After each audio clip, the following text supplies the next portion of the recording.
இன்றைய தினம் திரு புதுக்கோட்டையில் பிராலி மலையில் நினைக்கிறேன் திரு ஸ்டாலின் நிறைய கருத்துக்களை சொன்னார். அது நாட்டு மக்களுக்கு சொல்லல, என்னை பத்தியா பேசிட்டு போயிட்டார். அவரு தமிழ்நாட்டு முதலமைச்சர் அவர் பார்க்கல. எடப்பாடி பழனிசாமி எந்தெந்த விதத்தில் அவதூறா பேசணுமோ அதையெல்லாம் பேசிவிட்டு சென்ற முதலமைச்சர் தான் இன்றைய முதலமைச்சர் ஸ்டாலின் அவர்கள். நீங்க ஓட்டு போட்டு எதுக்கு தேர்ந்தெடுத்தாங்க? அவரை முதலமைச்சரானது நாட்டு மக்களுக்கு நன்மை செய்யறதுக்கு தானே. என்ன அவதூறா பேசுறதுக்காக நீங்க தேர்ந்தெடுத்தீங்க. ஆனா நம்ம கட்சி பத்தி பேசுவதற்கு ஒன்னும் இல்லை. நம்முடைய அரசாங்கத்தை பத்தி பேசுவதற்கு எந்தவித முகாந்தரம் இல்லை. அதனால என்னை பற்றி தொடர்ந்து 5 ஆண்டு காலம் விமர்சனம் செஞ்சார் ஆட்சியில் இருக்கும்போது. இப்போ தேர்தல் வந்தாச்சு, இப்ப தேர்தல் பரப்புரை ஆரம்பிச்சு தொடர்ந்து என்னை பற்றி தான் விமர்சனம் செய்கிறார். நம்முடைய கட்சி பிஜேபிக்கு அடிமையா அப்படியா இருக்குது? திரு ஸ்டாலின் அவர்களே, எங்க கட்சி தொண்டன் கூட யாருக்கு அடிமை கிடையாது. தொண்டன் கூட அடிமை கிடையாது. அதுல ஒரு திரைப்படம் வின்னர்னு ஒரு திரைப்படம் நீங்க பார்த்திருப்பீங்கன்னு நினைக்கிறேன். வடிவேல் அவர்கள் நடித்த படம் வின்னர். அந்த படத்துல ஒரு நகைச்சுவை காட்சி வரும். அதுல கட்டத்துறை தெரியுமில்ல, அவரை அது நான் இதுல பேசினா நல்லா இருக்காது. ஏன்னா அவர் முதலமைச்சராக இருக்காரு. அதை பத்தி அதுக்கு மேல இருக்கிற வார்த்தைகளாம் நீங்க பூர்த்தி செஞ்சீங்க. அவரு அந்த கட்டத்துறை திருந்துற மாதிரியே இல்லை. அதுல நிறைய இருக்குது. அதை நாகரிகருதி நான் அந்த நகைச்சுவையை நான் இந்த நேரத்தில் பேசுவது அவர் பொருத்தமா இருக்காது. அவரோட முதலமைச்சராக இருக்கிறாரு. அதனால எஞ்சிய வார்த்தைகள் எல்லாம் நீங்க பூர்த்தி செஞ்சு பார்த்துங்க. அப்புறம் இன்னொன்னு பேசுறார். புதுக்கோட்டையில் எடப்பாடி பழனிசாமி சாதனைகளை பற்றி பேசுறதில்ல, வாக்கு கேட்கறதில்ல, அவரை கொள்கையும் கிடையாது, மாநில உரிமையை பற்றி பேசுறது கிடையாது. அவர் சாக்கடைக்கு சமமான வார்த்தைகளை பேசலான்னு சொல்ல. அப்படியே நாம் பேசுறோம். சாக்கடையில் இருப்பது அவர்கள் தான். யாரு சாக்கடையில் இருக்கின்றவர்கள் அவர்கள் தான். நாங்கள்லாம் அப்படி இல்லை. பொன்மனச்சம்பல் புரட்சி தலைவர் எம்ஜிஆர் தோற்றுவித்த கட்சி, புனிதமான இயக்கம். தீய சக்தி திமுகவை தமிழகத்தில் வேரோடு ஒழிக்க வேண்டும் என்பதற்காக தொடங்கப்பட்ட கட்சி.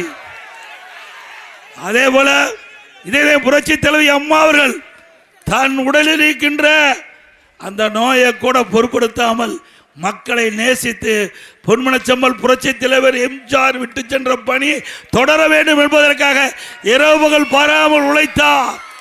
2 தலைவரும் மக்களுக்காக உழைத்த தலைவர்கள். அப்படித்தானே? அதுல வாரிசு இருக்குதா? நாம் தான் வாரிசு. நம்முடைய மக்கள் தான் வாரிசா பார்த்தாங்க. பொன்மனச்சம்பல் புரட்சி தலைவர் எம்ஜிஆர் அவர்களும் இதே புரட்சி தலைவி அம்மாவும் நாட்டு மக்களை தன்னுடைய பிள்ளைகளாக தன்னுடைய வாரிசுகளாக பார்த்தார்கள். தன்னலம் இல்லாம நாட்டுக்கு எண்ணற்ற திட்டங்களை தந்த தலைவர்கள் நம்முடைய தலைவர்கள். உண்மைதானே? திரு கருணாநிதி அவர் குடும்பத்தால பார்த்தாரு, நாட்டு மக்களை பார்த்தாரா? தன் குடும்பத்தில் யாருக்கு கட்சியில பதவி கொடுக்கணும், தன் குடும்பத்தில் யார் ஆட்சி அதிகாரத்துக்கு வர வேணும், மாநிலத்திலும் சரி மத்தியிலும் சரி. திராவிட முன்னேற்ற கழகத்தை பொறுத்த வரைக்கும் வேற எவரும் அந்த கட்சியில உயர்ந்த பதவிக்கு வர முடியாது. முடியுமா? ஆட்சி அதிகாரத்தில் வர முடியுமா திமுகவில்? திரு கருணாநிதி குடும்பத்தை தவிர அந்த திராவிட முன்னேற்ற கழக கட்சியிலையும் உயர்ந்த பதவிக்கு வர முடியாது, ஆட்சி அதிகாரத்திலையும் வர முடியாது. அண்ணா திமுக அப்படி அல்ல. சாதாரண தொண்டன், இங்கே இருக்கின்ற தொண்டன் இங்கே வந்து பேச முடியும். உண்மைதானே? இல்லைன்னா நான் வந்து இங்க பேச முடியுமா? நம்ம எல்லாம் விடுவாங்களா? நாமெல்லாம் விவசாய குடும்பத்தில் பிறந்தவங்க. உங்களை போல இங்கே நின்று உங்களுடைய ஆதரவோடு, நிர்வாகிகள் தொண்டர் ஆதரவோடு இந்த இடத்தில் வந்து பேசுவதென்றால் அண்ணா திமுக மட்டும்தான் முடியும். உண்மைதானே?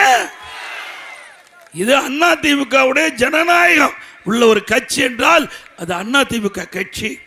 அம்மா அவர்கள் தெளிவாக சொன்னாங்க, எனக்கு பின்னாலும் அண்ணா திமுக 100 ஆண்டுகள் தொடரும், மக்கள் பணி செய்யும். அப்படி அண்ணா திமுக தலைவர் இல்லாவிட்டாலும் நம்முடைய தொண்டர்கள் ஒன்றாக இணைந்து அனைத்து இந்திய அண்ணா திராவிட முன்னேற்ற கழகம் என்ற குடும்பம் வலிமையாக தமிழகத்திலே இருக்குது. இது இவர்களால பொறுக்க முடியல. திரு கருணாநிதி என்னன்னாரு, புரட்சி தலைவர் எம்ஜிஆர் மறைஞ்ச பிறகு இந்த கட்சி காணாம போயிரும், உடைஞ்சு போயிரும் பார்த்தார். முடியல. அம்மா வந்துட்டாங்க, அம்மா சிறப்பான ஆட்சி கொடுத்தாங்க. புரட்சி தலைவர் எம்ஜிஆர் அவர்கள் மாதிரி அம்மா மறைந்த பிறகு திரு ஸ்டாலினும் திரு கருணாநிதி அவர்களும் கூட்டு சேர்ந்து சதி பண்ணினாங்க. அத்தனை சதியும் உங்களால் முறியடிக்கப்பட்டது. உண்மைதானே? எத்தனை வழக்கு, கொஞ்ச நெஞ்ச வழக்கா போட்டாங்க. அவ்வளவு வழக்கம் மக்கள் துணையோடு, நிர்வாக துணையோடு நீதிமன்றத்தில் நாம் நிரூபித்து அனைத்து இந்திய அண்ணா திராவிட முன்னேற்ற கழகம் வலிமையான இயக்கங்களை நிரூபித்து காட்டணும். எப்படி பொற்கலர் பட்டையில் பொற்கலர் அந்த பட்டையில் நம்முடைய இரும்பை பழுக்க காய வச்சு அடிச்சு உறுதி பண்ணுவாங்களோ, அதே போல நம்ம அடி வாங்க வாங்க கட்சி வலிமையா இருக்குது. ஒவ்வொரு முறையும் நீங்கள் செய்கின்ற தவறால் அண்ணா திமுக பலம் பலத்தோடு இன்றைக்கு சந்திக்குது. உண்மைதானே? எவ்வளவு கஷ்டத்தை நம்ம கொடுத்தாங்க. நம்முடைய தாயை இழந்த பிள்ளையை போல நாம் இருக்கின்ற காலகட்டத்தில் கூட நம்ம இயக்கத்தை உடைக்க சில சதிகாரர்கள் திட்டமிட்டாங்க. யாருன்னு உங்களுக்கு தெரியுமில்ல? தெரியுமில்ல உங்களுக்குங்க? அந்த சதிகாரர்கள் போட்ட திட்டத்தையும் தவிடுபடி ஆக்குறது நம்முடைய தொண்டர்கள், நிர்வாகிகள், பொதுமக்கள். ஆக நம்முடைய இயக்கத்தை எவர் அழிக்க நினைத்தாலும் அவர்தான் அழித்து போவார்கள். இது தெய்வ சக்திகள். பொன்மனச்செம்மல் புரட்சி தலைவர் எம்ஜிஆர் என்ற மாமனிதர் தொடங்கப்பட்ட கட்சி, தெய்வ சக்தி உள்ள கட்சி. மாண்புமிகு அம்மா நாட்டு மக்களுக்காக வாழ்ந்து மறைந்த தலைவர், இருவரும் தலைவர்கள் இந்த நாட்டிற்கு இறைவன் கொடுத்த கொடை. தனக்காக வாழாமல் நாட்டு மக்களுக்காக வாழ்ந்து தலைவர்கள். அதனாலதான் நம்ம கட்சியை ஒன்றும் செய்ய முடியல. என்னென்னமோ ஆயுதத்தை எடுத்து பார்த்தாங்க, அத்தனையும் தூளாக்கப்பட்டது. இன்றைக்கு அண்ணா திமுக புது பொலிவோடு தேர்தலை சந்திக்கிறோம். அப்படித்தானே? சிந்திச்சு பாருங்க. இன்றைக்கு திரு ஸ்டாலின் சொல்றாரு, ஸ்டாலின் வந்து நம்ம கொள்கை இல்லையா, இவன கொள்கையோடைய கூட்டணி வச்சிருக்காரு.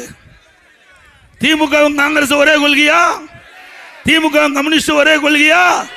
திமுக விடுதலை சக்தி ஒரே கொள்கையா? தமிழ்நாட்டில் ஒத்த கொள்கை அப்படின்னு இங்க பேசுறாங்க. அங்க பாண்டிச்சேரியில் மாறி மாறி நிற்கிறாங்க. கம்யூனிஸ்ட் கட்சியை அம்போனு விட்டுட்டாங்க, விடுதலை சிறுத்தைய கை கழுவி விட்டுட்டாங்க. அங்க கேரளாவில் எங்க காங்கிரஸும் கம்யூனிஸ்டும் ஒன்னா இருக்குது. கேரளாவில் காங்கிரஸும் கம்யூனிஸ்டும் எதிர்த்து போட்டிடுது. இது ஒன்னா இருக்கு. ஒத்த கொள்கையா? யாரை ஏமாற்ற நாடகம், மக்களை ஏமாற்றுகின்ற நாடகம் ஒருபோதும் எடுபடாது.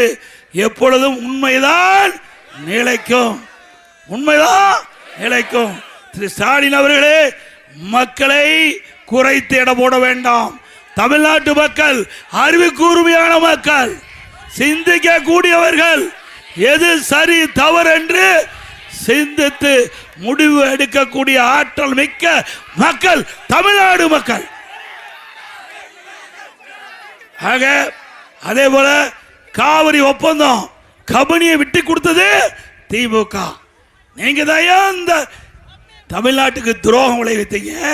கச்சத்தீவை தாரை வார்த்தது காங்கிரஸ் திமுக. உண்மைதானே? இன்னைக்கு மீட்டு எடுக்கிறாங்களா? கொடுத்ததே விய, கொடுக்கிறதே விய, அதுக்கு போராட்டம் பண்றதும் இவர்கள். இரட்டை வேடம் போடுகின்ற கட்சி திமுக, காங்கிரஸ். பிறகு இப்போ மீத்தேன் ஈத்தேன் ஒப்பந்தம் யார் போட்டது? ஸ்டாலின் முன்னிலையில் தானே போட்டாங்க. இந்த டெல்டா மாவட்டத்தில் இருக்கின்ற விளைநிலங்கள், பொன் விளைகின்ற பூமி, நெற்களஞ்சியம், உங்களுடைய வாழ்வாதாரத்தை பறிக்கின்ற முயற்சியில் ஈடுபட்ட முதலமைச்சர், இன்றைய முதலமைச்சர் ஸ்டாலின் அவர்கள் போட்டாங்களா இல்லையா புரிந்துணர்வு ஒப்பந்தம்? திரு ஸ்டாலின் அவர்கள் துணை முதலமைச்சர் இருக்கும்போது தான் மீத்தேன் ஈத்தேன் திட்டத்திற்கு புரிந்துணர்வு ஒப்பந்தம் போட்ட முதலமைச்சர் இன்றைக்கு முதலமைச்சர். உங்களுடைய நிலகரத்தை, உங்களுடைய விளைநிலத்தை அபகரிக்க முயற்சி செய்து முதலமைச்சர் இன்றைய முதலமைச்சர். சிந்திச்சு பாருங்க. ஆனா உங்களுடைய நிலத்தை மீட்டு கொடுத்து எந்த காலகட்டத்திலும் உங்களுடைய விளைநிலங்களை எவராலும் தொட்டு கூட பார்க்க முடியாது. பாதுகாக்கப்பட்ட வேளாண் மண்டலத்தை கொடுத்தோம். உங்களுடைய நிலத்தை ஒரு சென்ட் நிலம் கூட உங்ககிட்ட பறிக்க முடியாது. நான் ஒரு விவசாயி. விவசாயியுடைய நிலைமை நன்றாக தெரியும். விவசாய உழைப்பு சாதாரண உழைப்பல்ல. வெயிலையும் மழையும் பொருட்படுத்தாமல் உழைக்கின்றவர் விவசாயி. விவசாய தொழிலாளி மழையும் வெயிலையும் பொருட்படுத்த மாட்டாங்க. இரவு பகல் கிடையாது. 24 மணி நேரம் உழைப்பு கொடுக்கின்ற ஒரே ஜீவன் விவசாயி, விவசாய தொழிலாளி. அவையில் படுகின்ற துன்பம், துயரம், வேதனை அனைத்தும் அனுபவ நீதியாக அனுபவித்துத்தான் இந்த இடத்திலே நான் நின்று உங்களுடன் பேசிக் கொண்டிருக்கின்றேன். ஆகவே நான் முதலமைச்சர் இருக்கின்ற வரை இந்த விவசாயிக்கு எந்த கஷ்டமும் இருக்காது.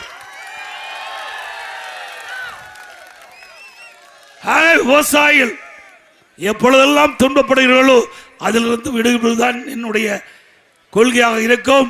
2000 ஆண்டுக்கு முன்பே ஐயன் திருவள்ளுவர் அழகாக சொன்னால், உடுக்கை இழந்தவன் கை போலே அங்கே இடுக்கன் களைவுதான் நட்புன்னு.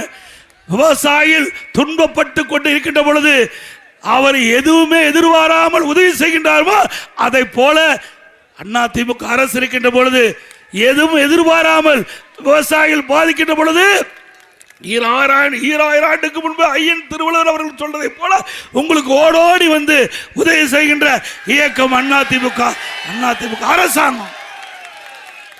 நன்றாக தெரியும். கஜா புயல் உங்களுடைய மாவட்டத்தை புரட்டி போட்டு விட்டது. நேரடியாக வந்தேன், மக்களை சந்தித்தேன். என்னென்ன சேதம் என்பதை எங்களுடைய அமைச்சர்கள் இங்கேயே முகாமிட்டு 3 மாதம் நாகப்பட்டினத்திலே தங்கி இருந்தார்கள். 3 மாதம் எங்களுடைய சக அமைச்சர்கள் இங்கே தங்கியிருந்தார்கள். அண்ணன் OS மணியன் அவர்கள் அவருக்கு முழு உதவி செய்தார்.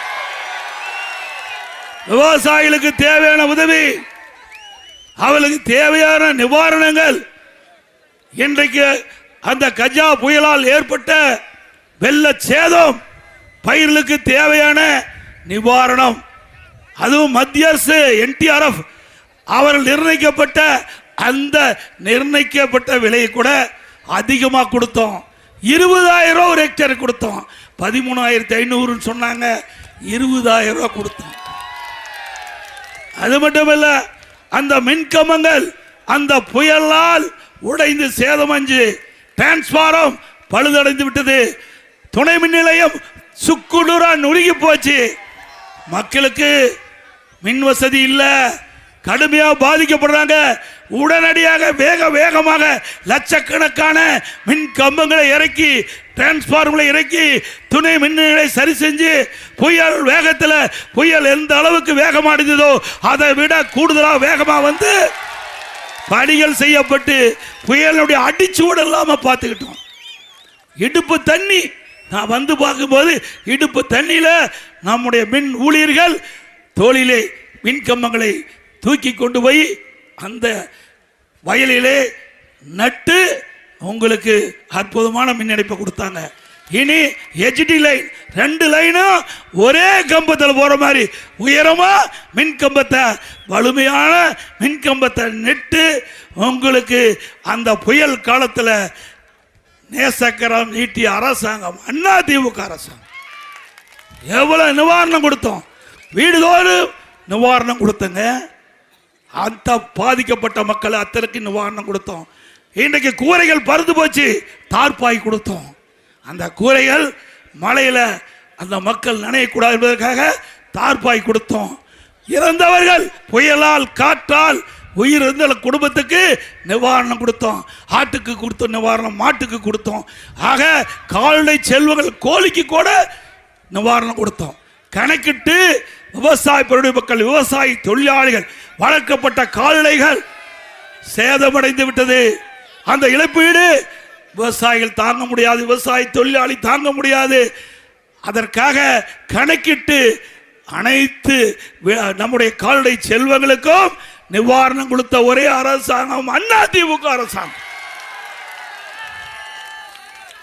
இப்பொழுது இன்றைக்கு கர்நாடகத்திலிருந்து ஒரு நீர்ப்பாசனத்துறை அமைச்சர் வந்து 2 நாளைக்கு முன்பு திமுகவுக்கு ஆதரவு தேடி பிரச்சாரம் செஞ்சார். தெரியுமா உங்களுக்கு? யாரு? அந்த கர்நாடக நீர்வளத்துறை அமைச்சர் தான் சொல்றாரு, மேகதாதுல அணை கட்டிய தீர்வேன்.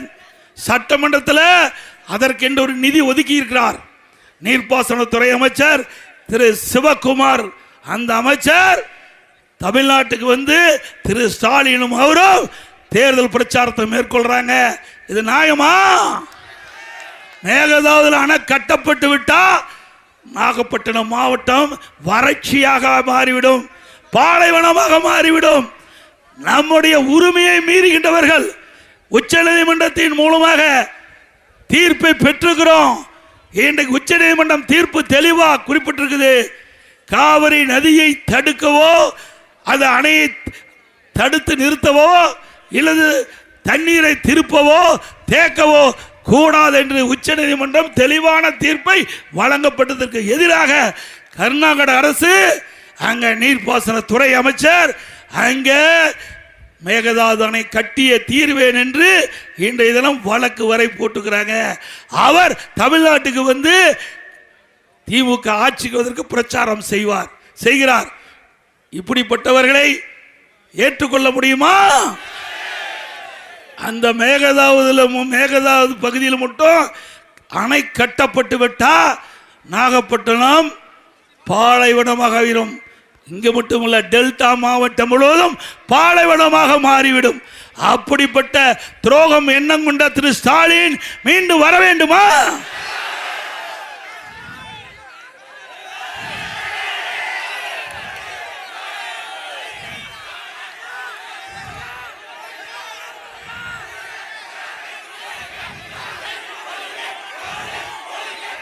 ஆக எப்படி தமிழகத்துக்கு உரிமையை மீறுகின்றவர்கள், நமக்கு கிடைக்க வேண்டிய நீர் சட்டப்படி தீர்ப்பின் மூலமா நாம் பெற்றிருக்கிறோம்.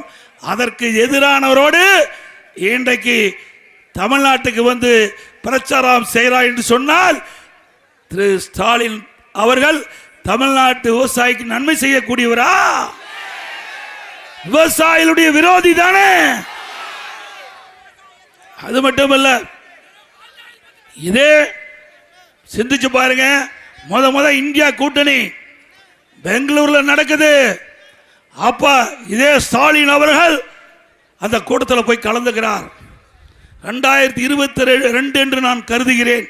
முதலமைச்சர் ஆன உடனே எங்களுடைய சேலம் மாவட்டம் மேட்டூருக்கு வந்து நம்முடைய டெல்டா மாவட்ட விவசாயிகளுக்கு தண்ணீர் திறந்து விடுகிறேன் என்று, பாசனத்திற்கு தண்ணீர் திறந்து விடுவதாக தண்ணீரை திறந்து அப்போ பத்திரிகையாளர்கிட்ட பேட்டி கொடுக்கிறார். நானும் டெல்டாக்காரன், எனக்கு வந்து இந்த நம்முடைய குறுவை சாகுபடிக்கு தண்ணீர் திறந்து விடுவதே மகிழ்ச்சி என்று பேட்டி கொடுத்தார். விவசாயிகளை நம்பினாங்க, பயிரிட்டாங்க, குறுவை சாகுபடி பயிரிட்டாங்க. விளைகின்ற பொழுது அந்த போட்ட வருகின்ற கதிர் வருகின்ற பொழுது மேட்டூர் அணை காஞ்சி போச்சு. மேட்டூர் அணை காஞ்சி போச்சு, நீர் கிடைக்கல. அப்பொழுதுதான் முதல் இந்தியா கூட்டணி பெங்களூர்ல நடக்குது. அப்போ நான் அறிக்கை வெளியிடுறேன், திரு ஸ்டாலின் அவர்களே, நீங்கள் முதலாக இந்தியா கூட்டணி அந்த நிகழ்ச்சியில் பங்கு பெறுங்க. அங்க காங்கிரஸ் கட்சியுடைய தலைவி திருமதி சோனியா அம்மையா அவர்கள், திரு ராகுல் காந்தி அவர்கள், அங்கே சீதாராமையா அவர்கள் மற்றும் நீர்ப்பாசனத்துறை அமைச்சர்லாம் அந்த நிகழ்ச்சியில் பங்கு பெறாங்க. விவசாயியுடைய இங்கே டெல்டா பாசன விவசாயிகள் 2 தண்ணீர் கொடுத்தால் அந்த விளைச்சலை பெற முடியும், நீங்க கேட்டு பெறுங்கள் என்று கோரிக்கை வச்சேன். அப்பொழுது ஸ்டாலின் சொன்னார், நாங்க இந்தியா கூட்டணி பேச்சுவார்த்தைக்கு தான் போறேன், தண்ணி கேட்க போகல, தண்ணி கேட்க. அப்பொழுது உண்மையிலேயே இந்த டெல்டா மாவட்ட மக்கள் மீது பாசம் இருந்தால், உண்மையாலுமே தமிழன் என்ற உணர்வு அவர் உள்ளத்திலே இருந்தால், இப்படி விவசாயிகள் படுகின்ற துன்பம் தன்னுடைய துன்பம் என்று கருதி இருந்தால், அந்த கூட்டத்தில் மரியாதைக்குரிய திருமதி சோனியா காந்தி அம்மையாரிடத்திலும் திரு ராகுல் காந்தி அவரிடத்திலும் சொல்லி இருந்தால் 2 டீம்ஸ் தண்ணி 3 டீம்ஸ் தண்ணி திறந்து விட்டிருந்தா நம்முடைய விவசாயிகள் குறுவை சாகுபடி பாதுகாத்திருக்கலாம், விளைச்சலை பெற்றுக்கலாம். தண்ணீர் 2 லட்சம் ஏக்கர் கருகி போய் சேதமடைஞ்சது. அதற்கும் நிவாரணம் கொடுக்கல. அதற்கும் நிவாரணம் நான் சட்டமன்றத்தில் கவன ஈர்ப்பு தீர்மானம் கொண்டாந்தேன். அண்ணன் OS மணியன் அவர்களும் அதை பற்றி பேசினாங்க. ஸ்டாலின் அவர்களே, நீங்க அங்க தண்ணி கேட்டு பெறல, நீங்க வீரவசனம் பேசுனீங்க. குறுவை சாகுபடிக்கு தண்ணி திறந்துகிட்ட போது நானும் டெல்டாக்காரன் வீரவசனம் பேசி உங்களை நம்பி டெல்டா மாவட்ட விவசாயிகள் குறுவை சாகுபடி செஞ்சு தண்ணி இல்லாம இன்றைக்கு வறண்டு காஞ்சி 2 லட்சம் ஏக்கர் பாதிப்படைஞ்சிருக்காங்க. நிவாரணம் கொடுக்கணும், கொடுக்கவே இல்லை. அது மட்டும் இல்லை, அதிமுக அரசு இருக்கின்ற பொழுது ஒவ்வொரு ஆண்டும் இந்த டெல்டா மாவட்டத்தில் இருக்கிற விவசாயிகள் குறுவை சாகுபடிக்கு காப்பீட்டு திட்டம் பதிவு செஞ்சோம். ஒவ்வொரு ஆண்டும் காப்பீட்டு திட்டத்தை கொண்டாந்து பதிவு செஞ்சோம். அப்படி காப்பீட்டு திட்டத்தில் இந்த குறுவை சாகுபடி செய்த விவசாயிகள் இணைக்கப்பட்டிருந்தா, சேர்க்கப்பட்டிருந்தா, நீங்க பணம் கொடுக்கலாட்டி பரவாயில்ல, இன்றைக்கு அந்த பயிர் இன்சூரன்ஸ் மூலமா அந்த பாதிப்படைந்த விவசாயிகளுக்கு அந்த நிவாரண தொகை கிடைச்சிருக்கும். அதுவும் செய்யல. அதுக்கு பிறகு திராவிட முன்னேற்ற கழகம் ஆட்சி இருக்கின்ற வரை குறுவை சாகுபடிக்கும் சரி சம்பா சாகுபடிக்கும் அவர்கள் இந்த காப்பீட்டு திட்டத்தை நடைமுறைப்படுத்தவில்லை. இப்படிப்பட்ட அரசாங்கம் தேவையா? விவசாயிகளை வஞ்சிக்கின்ற அரசு தேவையா? சிந்திச்சு பாருங்க. விவசாயம் என்றால் இன்றைக்கு எவ்வளவு ஒதுக்கி வச்சிருக்கிறார் இன்றைக்கு முதலமைச்சர் ஸ்டாலின் என்பதை எண்ணி பார்க்க வேண்டும். அதே போல இன்றைக்கு அதிமுக ஆட்சி இருக்க வரைக்கும் நிறைய திட்டங்களை கொண்டாந்து நிறைவேற்றணும். அதிமுக ஆட்சி இருக்க வரைக்கும் பல திட்டங்களை நிறைவேற்றணும். இன்றைக்கு இந்த ஆட்சியில் தான் ஊழல் நிறைந்த அரசாங்கம் திமுக அரசாங்கம். என்ன சாதனை? திமுக சாதனை 4 வருஷத்துல ஊழல் செஞ்சதுதான் சாதனை. Collection, commission, corruption. என்ன கலெக்ஷன் சொல்லுங்க? Collection, commission, corruption. இதுதான் திராவிட முன்னேற்ற கழக ஆட்சியுடைய 5 மாத தாரக மந்திரம். ஏதாவது செஞ்சாங்களா? எந்த அலுவலகத்தையாவது போய் உங்களுடைய பணி பணம் இல்லாத செஞ்சிருக்க முடிஞ்சுதா? எல்லா அலுவலகத்தையும் நாசம் பண்ணிட்டாங்க.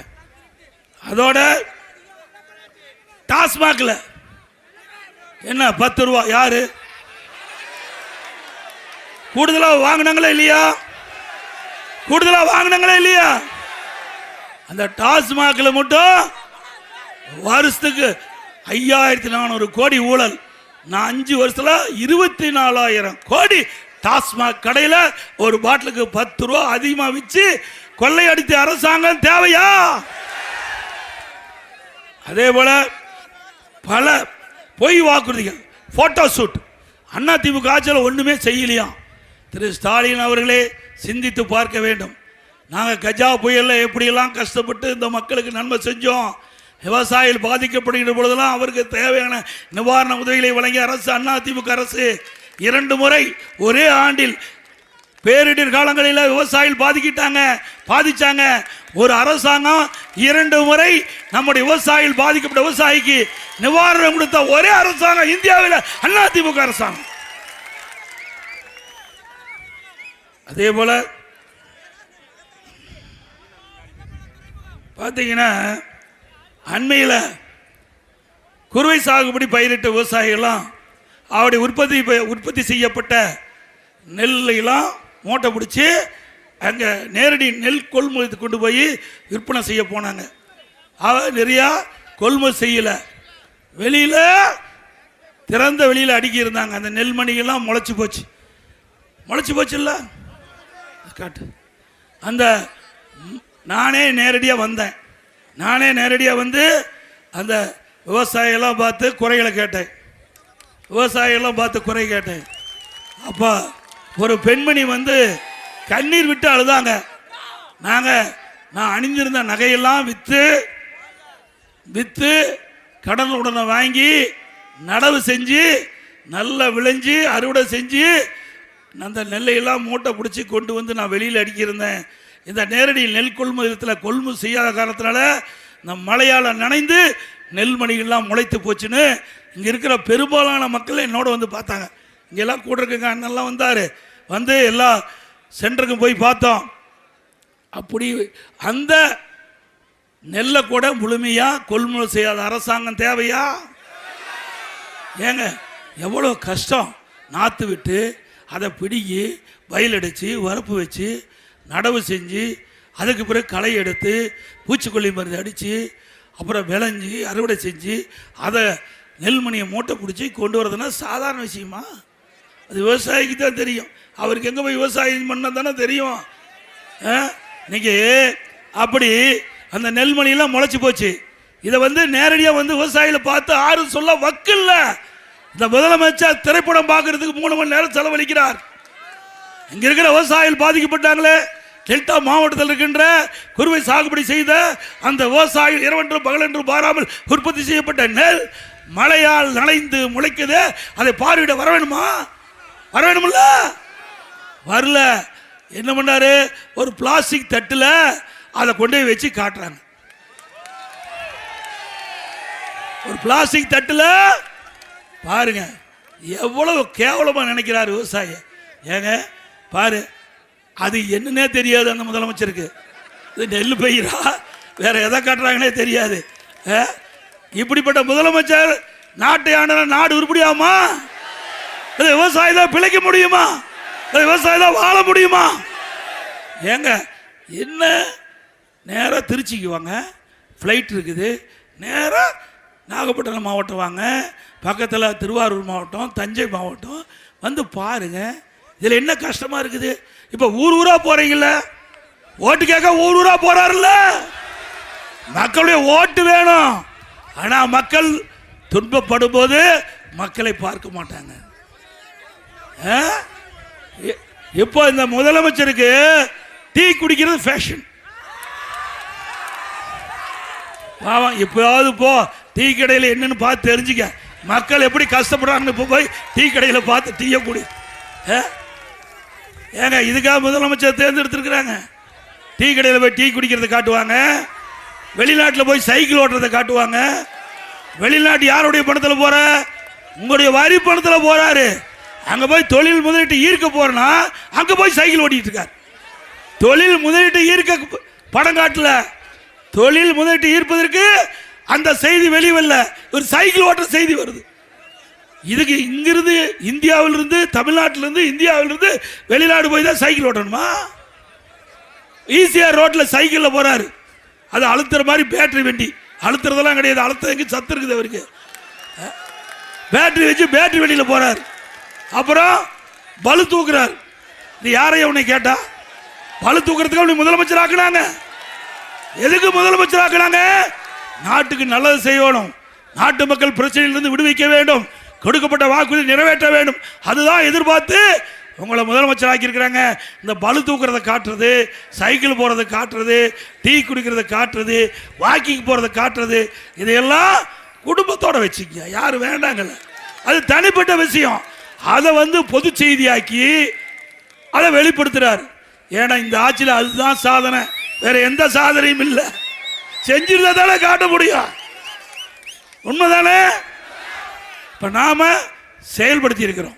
நாம வந்து இங்க சொல்றோம், இங்க 400 கோடியில் பிரம்மாண்டமான அரசு மருத்துவக் கல்லூரி மருத்துவமனை 400 கோடி அற்புதமா கட்டுனது நாம, திறந்தது அவரு.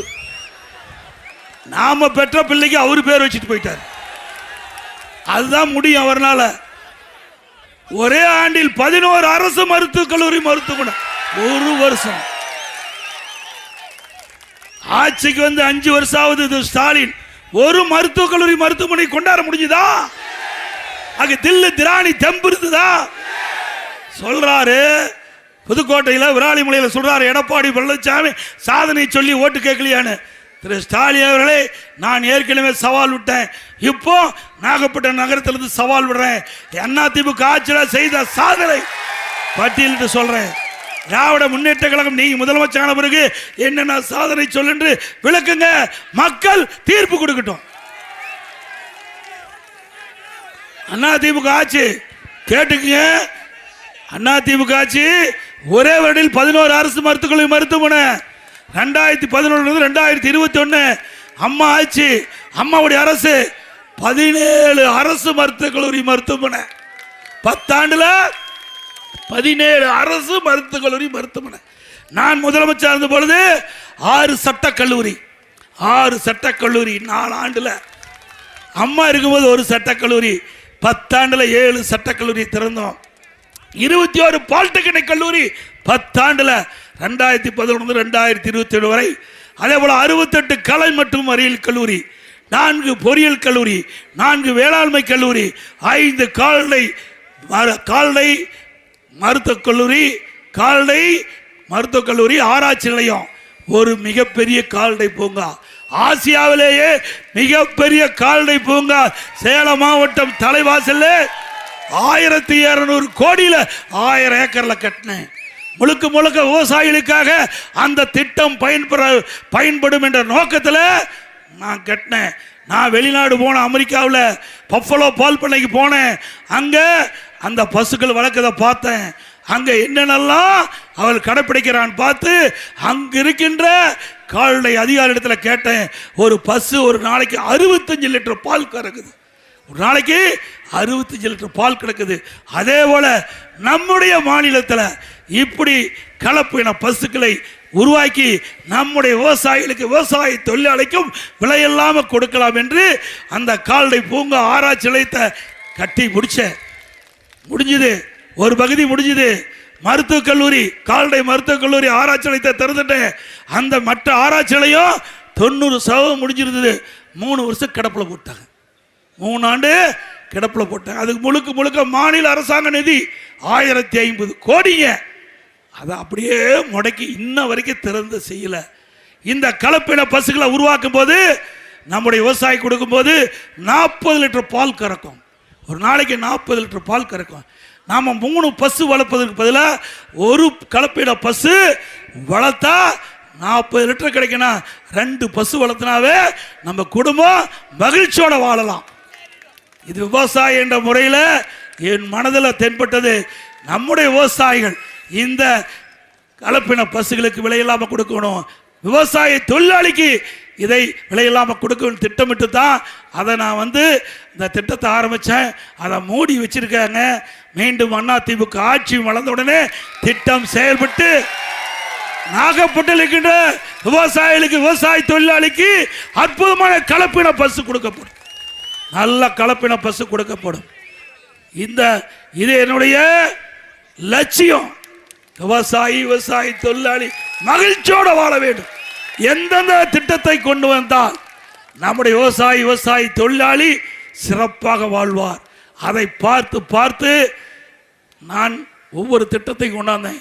அதுக்கு பிறகு நம்முடைய விவசாயிகள் என்ன கன்று தான் சொல்லுவாங்க. அதாவது மாடு சினையாகின்ற பொழுது நம்முடைய விவசாயிகள் காலக்கன்று வேணா காலக்கன்று, கெடேரி வேணா கெடேரி, அதையும் ஊட்டியில் 50 கோடியில் உருவாக்க பார்த்து பணி நடந்துகிட்டு இருக்குது. அதை முடக்கிட்டான். என்னங்க விவசாயி என்ன அவருடைய கலப்பின பசு இன்றைக்கு நம்முடைய சிந்து பசு கெடேரி வேணா கெடேரி கண்ணு, காலக்கண்ணு வேணா காலக்கண்ணு. அப்போ இங்கன்னா உப்புளிய பாரு, என்ன உப்புளியா என்ன ஒரு காலை இருக்குமே, உப்புளாச்சேரியா, அதில் காலை வேணா காலை, கடை வேணா கேடரி, அதே போல் காங்கிங் காலை வேணா காங்கிங் காலை, காங்கிங்க கிடரிக்கணும் வேணா கிடரிக்கணும். இதில் என்னங்க தப்பு இருக்குது? ஏதாவது தவறு இருக்குதா? இதை விவசாயிகள் அவர் பயன்பெற வேண்டும். நவீன முறையில் இப்படிப்பட்ட ஆராய்ச்சி நிலையை திறந்து அதன் மூலமாக நம்முடைய விவசாயிகளுக்கு கொடுக்கின்ற திட்டத்தை முடக்கி அரசாங்கம் தேவையா? அது மட்டும் இல்ல, விவசாயிகள் உற்பத்தி செய்யப்படுகின்ற காய்கறிகள் அதை முறையா விற்க வேண்டும். அதற்காக 10 மாவட்டத்தில் ஒவ்வொரு மாவட்டத்திலும் 20 கோடி செலவில் குளிர்பான கிடங்கு, அங்க இருக்கிற விவசாயிகள் தங்கிறதுக்கு இடம், விற்பனை நிலையம், வியாபாரிகள் தங்கிறதுக்கு அங்கேயே பேங்க், விவசாயிகள் விற்பனை செஞ்சா உடனே பணம் இல்ல, கட்டுப்படியான விலையினா பக்கத்தில் இருக்கிற குளிர்பான கிடங்குல அடுக்கி வச்சிடலாம். அதையும் முடக்கிட்டாங்க. எவ்வளவு திட்டம் தெரியுங்களா? நிறைய திட்டம் விவசாயிகளுக்கு என்று எண்ணற்ற திட்டங்களை நான் கொண்டாந்து கொடுத்ததெல்லாம் நிறுத்தப்பட்ட அரசாங்கம் மீண்டும் தேவையா? அதே போல மீனவர்களுக்கு நிறைய திட்டங்களை கொண்டாந்திருக்கிறோம். இன்றைக்கு நம்முடைய பொன்மனச்செம்மல் புரட்சி தலைவர் எம்ஜிஆர் படகோட்டி திரைப்படத்தில் அழகா பாடினார். படகோட்டி படம், படகோட்டி என்ற அற்புதமான திரைப்படம். அதில் புரட்சி தலைவர் எம்ஜிஆர் நடிச்சாங்க. தரைமேல் பிறக்க வைத்தான், எங்களை தண்ணீரில் பிழைக்க வைத்தான் என்ற பாடல். எவ்வளவு அற்புதமான பாடல்! 50 வருஷத்துக்கு முந்தி பாடின பாடலுங்க. தரைமேல் பிறக்க வைத்தான், எங்களை தண்ணீரில் பிழைக்க வைத்தான். ஒரு நாள் போவார், ஒரு நாள் வருவார், ஒவ்வொரு நாளும் துயரம். அப்படிப்பட்ட மீனவர்கள் துன்பப்பட வேண்டிய அவசியம் இனி இருக்காது. அதிமுக ஆட்சியில் அந்த மக்களுக்கு, ஏழை மக்களுக்கு அற்புதமான வீடு இல்லாத மீனவ குடும்பத்திற்கு அற்புதமான காங்கிரீட் வீடு கட்டி கொடுக்கப்படும். அதே போல மீனவர்கள் மீன் பிடிக்கின்ற பொழுது விபத்து ஏற்பட்டு உயிரிழந்தா அந்த குடும்பத்துக்கு 25 லட்சம் ரூபாய் நிவாரணம் வழங்கப்படும். அதே போல கடலில் மீன்பிடி தொழில் ஈடுபடும் போது விபத்துக்குள்ளாகின்ற, நோய்வாய்ப்படுகின்ற மற்றும் காணாமல் போகின்ற மீனவர்களை விரைந்து மீட்க செயற்கைக்கோள் இணைப்புடன் கூடிய கடல் ஆம்புலன்ஸ் வசதிகள் ஏற்படுத்தப்படும். கடலிலே பாதிப்புக்குள்ளாகக்கூடிய மீனவர்களை மீன்பிடி படகுகளை மீட்பதற்கு மீனவர் மீட்பு குழு மற்றும் இழுவை படகு வசதி செய்து கொடுக்கப்படும். ஆழ்கடலில் தங்கி மீன்பிடிக்கும் மீனவர்களுக்கு கடலில் ஏற்படுகின்ற பேரிடர் பற்றிய செய்தி வழங்கிடும் வகையில் சக்தி வாய்ந்த தொலைத்தொடர்பு மையம் கடலோர மாவட்டங்களில் ஏற்படுத்தப்படும். மேலும் ஆழ்கடல் மீன்பிடி விசைப்படகுகளுக்கு ரேடியோ டெலிபோன் வழங்கப்படும். அதே போல மீனவர்கள் மாதம் மானிய விலை வழங்கப்படும் டீசல் 500 லிட்டராக உயர்த்தப்படும். 65 வயதுக்கு மேற்பட்ட மீனவர்கள் மீனவர் நல வாரியம் மூலமாக இப்போது வழங்கப்படுகின்ற 1000 ரூபாயை 2500 ரூபாயாக வயது வழங்கப்படும். அதே போல இஸ்லாமியர்களுக்கு நிறைய திட்டங்களை கொண்டாந்து நிறைவேற்றியிருக்கிறோம். வேண்டுமென்றே திட்டமிட்டு திராவிட முன்னேற்ற கழகம் மற்ற கூட்டணி கட்சி சேர்ந்த தலைவர்களெல்லாம் தவறான விமர்சனத்தை வைத்துக் கொண்டிருக்கின்றார்கள். இன்றைக்கு நாங்கள் அதிமுக பாரதிய ஜனதா கூட கூட்டணி வச்சிருக்குது. தவறா? தவறுங்களா? திமுக கூட்டணி வச்சதில்ல. 1999ஆம் ஆண்டு திமுக பாரதிய ஜனதா கூட்டணி வச்சாங்கல்ல. பாரத பிரதமர், அன்றைக்கு மறைந்த பாரத பிரதமர் வாஜ்பாய் அவர் தலைமையில் திமுக கட்சி அமைச்சராக இருந்தாங்களா இல்லையா? அப்போ மதவாத கட்சி இல்ல. 2001ஆம் ஆண்டு சட்டமன்ற பொது தேர்தல் திமுக பாரதிய ஜனதா கூட்டணி வச்சாங்கல்ல. அப்போ மதவாத கட்சி இல்ல. திமுக கூட்டணி வச்சா மதவாதம் கிடையாது. அண்ணா திமுக கூட்டணி வச்சா இதை தவிர்த்து வேற என்னையா சொல்ற? கீரல் விழுந்த ரெக்கார்டு மாதிரி தினம் அதையே பேசி பேசி வராரு. நம்ம பத்தி பேசுவதற்கு சரக்கு இல்லங்க. பாருங்க யாரோட இருக்காங்க, யாரோட இருக்காங்க, யாரோட? அப்ப பிஜேபியோட இருந்தாங்க. இப்ப ஏன் மாத்தி பேசுறாங்க? அப்போ நல்ல வாய், இப்போ நீங்களே பேசிக்க சொன்னா சண்டைக்கு பாருங்க. நம்முடைய இஸ்லாமிய பெருமக்களுக்கு அம்மா இருக்கின்ற பொழுது அற்புதமான திட்டங்களை கொடுத்தாங்க.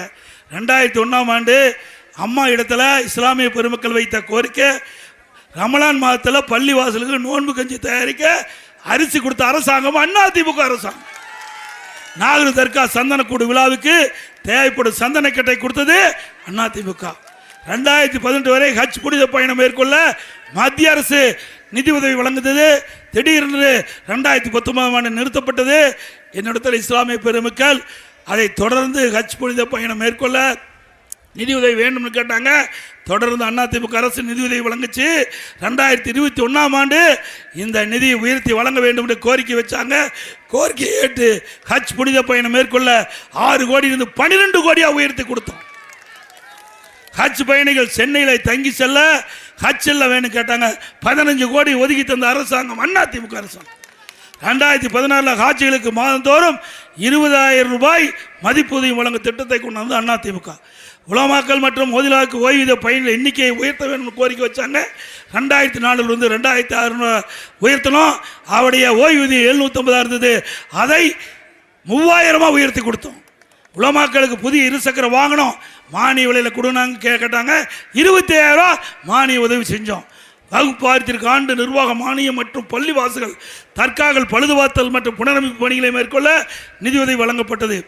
இஸ்லாமிய வகுப்புடன் நேரடி நியமன முறையில் நிரப்பப்படாத பணியிடங்களுக்கு முன்கொணர்வு முறையை நீடிக்க அரசாணை வெளியிட்டது அதிமுக ஆட்சியில். 2018ஆம் ஆண்டு இங்கே கஜா புயல் போது நாகப்பட்டினத்துக்கு நான் வந்து மக்களை சந்தித்து ஆறு சொல்ல வந்த பொழுது நாகூர் தர்கா குளக்கரை பழுதடைந்து விட்டது. அங்கே இருக்கிற இஸ்லாமிய பெருமக்கள் குளக்கரையை நேரடியாக வந்து பார்வையிட வேண்டும் என்று கோரிக்கை வச்சாங்க. கோரிக்கை ஏற்று நாகூர் தர்காவுக்கு சென்று குளக்கரையை பார்த்து அந்த குளக்கரையை சீர் செய்ய 4.2 லட்சம் கோடி 4,4 கோடி நிதி ஒதுக்கி செஞ்சு அந்த நாகூர் தர்கா குளக்கரையை சரி செய்த அரசாங்கம் அதிமுக அரசாங்கம். அதே போல 2002ஆம் ஆண்டு இந்திய நாட்டினுடைய ஜனாதிபதி தேர்தலில் டாக்டர் APJ அப்துல் கலாம் அவர்களுக்கு வாக்களித்து வெற்றி பெற செய்தது அதிமுக. மேலும் அவருடைய பெயரிலே ராமநாதபுரம் மாவட்டத்தில் கலை மற்றும் அறிவியல் கல்லூரியை கொண்டு வந்தது அதிமுக. 2017 திண்டுக்கல் ஹைதர் அலி மற்றும் திப்பு சுல்தான் அவருடைய வாழ்க்கை வரலாறு குறித்து மணிமண்டபம் திறக்கப்பட்டது அதிமுக ஆட்சியில். கண்ணியமிக்க காயிதே மில்லத் அவர்களுக்கு சென்னையில் மணிமண்டபம் அமைத்தது அதிமுக. சற்று இஸ்லாமிய பெருமக்கள் சிந்திக்க வேண்டும். ஆக ஒரு கட்சியோட கூட்டணி வச்சுட்டா சொல்லுவதெல்லாம் கேட்பது கிடையாது. கூட்டணி என்பது தேர்தல் நடத்தல் அமைப்படுது, கொள்கை என்பது நிலையானது. கொள்கைக்கும் கூட்டணிக்கும் வேற வித்தியாசம் இருக்குது. அதிமுக பொறுத்த வரைக்கும் புரட்சி தலைவர் காலத்திலும் சரி அம்மா காலத்திலும் சரி என்ன கொள்கை கடைபிடித்தாரோ அந்த கொள்கை தான் இப்பொழுதும் கடைபிடிக்கிறோம். ஆகவே யாரும் அச்சப்பட வேண்டியதில்லை. இப்போ அதிமுக தெளிவா இருக்குது. எங்க கூட்டணி தெளிவுபடுத்தியாச்சு. எங்க அதிமுக தேசிய ஜனநாயக கூட்டணிக்கு தலைமை அதிமுக தலைமை தான். அதிமுக ஆட்சி அமைக்கும். அதிமுக நம்முடைய கூட்டணி வேட்பாளர் EPS என்று அறிவிக்கப்பட்டார். அப்புறம் எங்க டெல்லி வருது? தமிழ்நாட்டுக்கு டெல்லிக்குமா? யாரை ஏமாத்துற? ஒவ்வொரு முறையும் ஏமாத்தி மக்களை ஏமாற்றி ஆட்சிக்கு வந்த திரு ஸ்டாலின் அவர்கள் இப்பொழுது ஏமாற்ற பார்க்கிறார். டெல்லிக்கும் தமிழ்நாட்டுக்குமா? இப்போ எங்க தேர்தல் நடக்குது? சட்டப்பேரவை தேர்தல் நடக்குது. நமக்கு கிடைக்கின்ற இங்க இருக்கின்ற மக்களுக்கு இருக்கின்ற யோசனை கூட முதலமைச்சருக்கு இல்லை. என்ன செய்வது? திரு ஸ்டாலின் அவர்களே, இன்னும் 24 இருக்கிறீங்க. இது சட்டமன்ற தேர்தல், தமிழ்நாட்டில் நடக்கிற தேர்தல், டெல்லிக்கு நடக்கிற தேர்தல் அல்ல. தமிழ்நாட்டில் எந்த ஆட்சி இருக்கக்கூடாது என்பதற்கு நடக்கிற தேர்தல். மக்களோட ஆட்சி அகற்றப்படுகின்ற தேர்தல், ஊழல் ஆட்சி அகற்றப்பட வேண்டிய தேர்தல். அதற்காக தான் நாங்கள் கூட்டணி அமைச்சிருக்கிறோம். கூட்டணி அமைப்பதற்கு காரணம் வாக்குகள் சிதறாம அந்த நிறுத்தப்படுகின்ற வேட்பாளர் கிடைக்க வேணும். வேட்பாளர் வெற்றி பெற்றால் தான் ஆட்சி அமைக்க முடியும். அதே போல ஒவ்வொரு கட்சி அப்படித்தான். திமுக தலைமையில் கூட்டணி அமைச்சிருக்காங்கல்ல, அவர்களும் இந்த நோக்கத்தில் தான் அமைச்சிருக்கிறாங்க. இன்னைக்கு திமுக கூட்டணியில் அங்கம் வைக்கின்ற கட்சிகள் எல்லாம் அதிமுக கூட்டணி வச்ச கட்சி தான். அதே போல அதிமுக கட்சியில் வச்ச கூட்டணி கட்சியெல்லாம் திமுகவிலையும் கூட்டணி வச்சிருக்கிறாங்க. இப்படி தேர்தலுக்கு தேர்வு மாறி மாறி கூட்டணி மாறிக்கொண்டு தான் இருக்கும். கொள்கை நிலையானது. யாரும் சிறுபான்மை மக்கள் அச்சப்பட வேண்டியதில்லை. கண்ணை எமை காப்பதை போல சிறுபான்மை மக்கள் உங்களை காப்போம் காப்போம் காப்போம். சிறுபான்மை மக்கள், கிறிஸ்துவ மக்கள், ஏனைய சிறுபான்மை மக்கள் அனைவருக்கும் பாதுகாப்பாக இருக்கக்கூடிய ஒரே அரசாங்கம் அதிமுக அரசாங்கம். உங்களுக்கு துணை நிற்பது அதிமுக கட்சி என்பதை நேரத்தில் தெரிவித்து, இன்றைய தினம் மின் கட்டணம் 67% உயர்ந்தாச்சு. நகராட்சி வீட்டு வரி 100% உயர்ந்தாச்சு. ஆண்டுக்கு 6% உயர்வு. கடவரி 150% உயர்த்தியாச்சு, குடி வரி உயர்த்தியாச்சு, குப்பைக்கு வரி போட்டாச்சு, உணவு பொருள் விலை வெண்ணெய் முட்டைகளை உயர்ந்தாச்சு, அரிசி விலை உயர்ந்தாச்சு, பருப்பு விலை உயர்ந்தாச்சு, எண்ணெய் விலை உயர்ந்தாச்சு. மக்கள் படுகிற துன்பத்தை பற்றி இந்த அரசுக்கு கவலை இல்லை. அதிமுக சார்பாக பல அறிவிப்புகளை நாங்கள் ஏற்கனவே வெளியிட்டிருக்கிறோம். ஒரு சிலவற்றை இந்த நேரத்தில் குறிப்பிட விரும்புகிறேன். இன்றைக்கு பார்த்தீங்கன்னா அதிமுகவில் நிறைய சாதனை படைச்சிருக்கிறோம். அது டைம் வேறு ஆயிட்டுது. இன்னைக்கு முதலமைச்சர் அவர் சொன்னார் ஒன்றுமே செய்யலைன்னு. இவர் ஒரு வேளாண்மை கல்லூரியை அறிவிச்சாங்க. ஒரு வேளாண்மை கல்லூரி அறிவித்து அதுக்கு இடமும் தேர்வு செய்யலை, கட்டடமும் கட்டலை. ஒரு